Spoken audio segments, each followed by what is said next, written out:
I have bad news. You can now see both of our faces.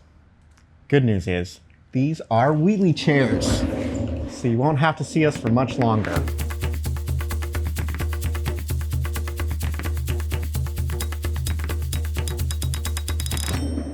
Wow, he came back a lot faster than I thought he would. That's very disappointing.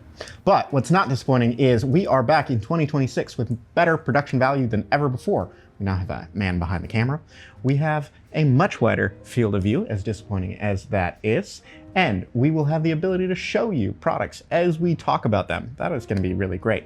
And include clips from members or vendors or other partners as we go through these videos. So they'll be a lot more interactive and engaging, and we can share a lot more of the world of Daniel House Club furniture.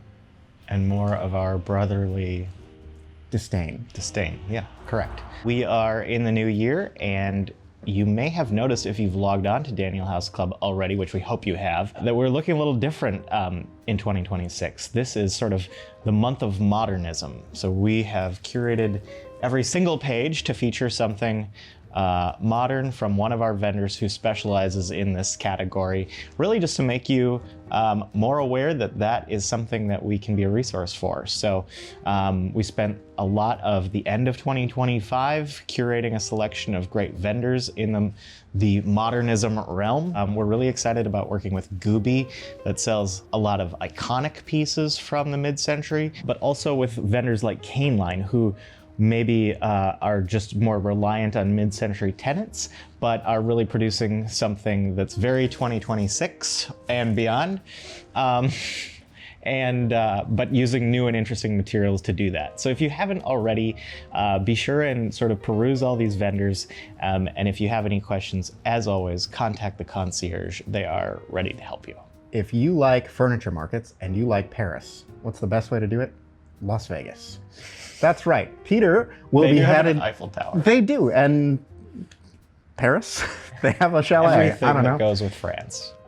It's the same thing. And you're going soon because of Las Vegas Market. I wasn't invited, so I will not be there. But Peter plus a good chunk of our catalog team and marketing team will be headed to see our favorite vendors already on the site, and hopefully add quite a few more. Do you have anything you're looking forward to there? Being away from you, it sounds like. I always hear a complaint filed if Alex wasn't invited. Because he never invites me. For good reason, I think. I'm fine with it. Anyway, yeah, we're gonna be there. It would be great if you see any of our smiling, medium happy faces. If you said hello, we'd love to see members and friends out in the wild. It makes this job way more fun. But one thing we're really excited to do is get a tour of what's new at Pallet Check that we can come back and report and provide visuals on. So, which is a great place to insert a reminder that Pallet Check is available through Daniel House Club. If you don't find it online, it's because it's not there, but go to your concierge, ask for something from Pallet Check, and you can have it added to a cart for you. All of the advertising I've heard so far in 2026 seems to suggest that New Year, New You is sort of like an outdated idea. I sort of am resenting this because it feels Is it New Year, Old Year? Yeah, just like New Year, no ambition. No, I feel like people maybe have read a little bit too much into what New You is. Like, you think the old you isn't good enough, so you must like kill that one off and become something great. Isn't that true? Frankly, and when I think of my own sample library, yeah, that is true. It needs to be improved upon. And I just think, like, what time of year are you going to focus on these new goals, if not this year? It's like a good June, mental... Well, June's like getting hot and sticky. Anytime, I suppose, but this is the one that the calendar says yes, you gotta there's new opportunity. So anyway, it is really the time of the year that I have historically thought about our sample library and like what in it is not presentable anymore, since it's no longer in production. Probably clients don't like that, and it's always like, oh, I could organize it this way or this way or this way, and I can sort of get caught in a rut where I'm just trying new stuff but not really sticking to it. So I found it really interesting when we got to talk actually just about a year ago today, maybe, with Adam Dunn, who is the Senior Vice President of Design at Four Hands, and he walked us all through their sample library and explained some really interesting ways that they keep organized. So we're gonna take you to chat with Adam now, and maybe you can be new you in your own sample library. Everything is organized in this direction, so it starts from like country of development all the way across. And then this is kind of cool too, all the drawers are full. Because there is no shortage of materials, but all of our wood and woven materials are up top, and then all of the drawers are like our metal swatches, our ceramic swatches, all of that kind of stuff. So right now we're in, you can see the country, so here's Mexico, Indonesia, here's Vietnam, and it's a really wide array of different material sets. So there's concretes, marbles, water transfer stones, tons and tons of woods. All of our textile swatches are in here, and I mean, this is just all of our active fabrics that are working too. This is like everybody's favorite shelf, but it is the most dangerous, all the marble swatches, so you have to watch your fingers. All of the rugs and textiles that we're working on, all of our leather swatches, these are, we kind of group it too and break it down. That's really easy for a lot of our product development teams, so they can come in, we have like master rings. So these are all just like the major handles where we maybe selected like one colorway. If it starts to be successful, we can go back to the handle and see if we want to go deeper into those colors and things like that. So we've got like all of these individual handles. We have a full textile and soft good assortment. So we've got a big rug assortment. We go from really high-end hand knotted to machine woven all the way down to some printed technology that's actually really good. Yeah. And same for like pillows and textiles. We do some really great specialty things, a lot of cut and sew, but we've got a really robust assortment. And now a word from our sponsors. This video was brought to you by Daniel House Club Invoicing, because a lot of, well, welcome back. Where'd you go? I feel like when you shoved me away, you implied that you alone sponsored this whole thing. That's correct. And I can't even get you to buy me a Diet Coke at lunch. Because I don't love you. Simple. I feel it. What else is simple is billing for your time or furniture you have lying around in your garage, or maybe something you've bought at a store. Whatever it is that you want to charge your client for, it's actually really easy, all on Daniel House Club. You can add product from the club like you normally would, find a sofa, a chair, a light, whatever, put it in a board, and click on Bill for My Time or products I've procured elsewhere. This will allow you to add custom lines to your carts that you'll send to your client. It can be for anything. You just load it in and it will be included in the cart you send. Your client will check out like they normally would, and you will get paid. You'll get paid for the whole amount minus a processing fee of 2.75%, but it'll all be in one spot. Really, really simple. You've given me an idea about how to clean out my garage this weekend. So it's just gonna be like custom billing line. Alex's bike shoes, $5. And then I'll have you arrested. I don't think they'll come for that.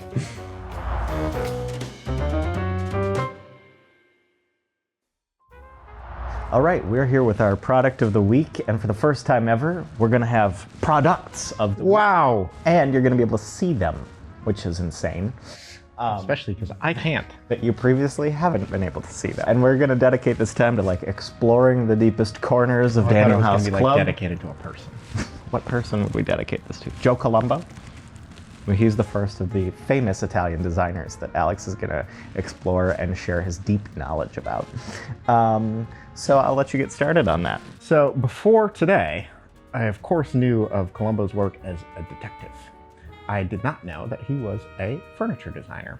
Grew up in Italy, studied fine arts, which I think you can really tell because his modern work is modernism work? How would one say that correctly? Well, I think you would even have a question as a modernist. Yes, that sounds good. Is clearly that of somebody who understands the rules and knows how to play with them. I like a lot of the little details here. What are your feelings on Joe? Well, I wouldn't say that my own personal knowledge of Joe is enormous either, but what I will say is I really like the composition of this room because I think a lot of people, when they think modernism, just think everything must be clean lined. And if you look at interiors from that time period, it's just not true. Obviously, these pieces, the basket weave sofa and chair, are quite late in the modernist period, but they're bringing in a lot of warmth. They're bringing in lines that aren't harsh, and they're contrasting in a really cool way with all the other really hardline pieces. So I am thankful for his contribution, I'll say that. What I really like in this room is with the basket weave and the rectilinear lines, it looks a lot like Bauhaus meets Florida. Yes, Golden Girls. Golden Girls Take Germany, which is a movie I would watch. I would actually also watch that.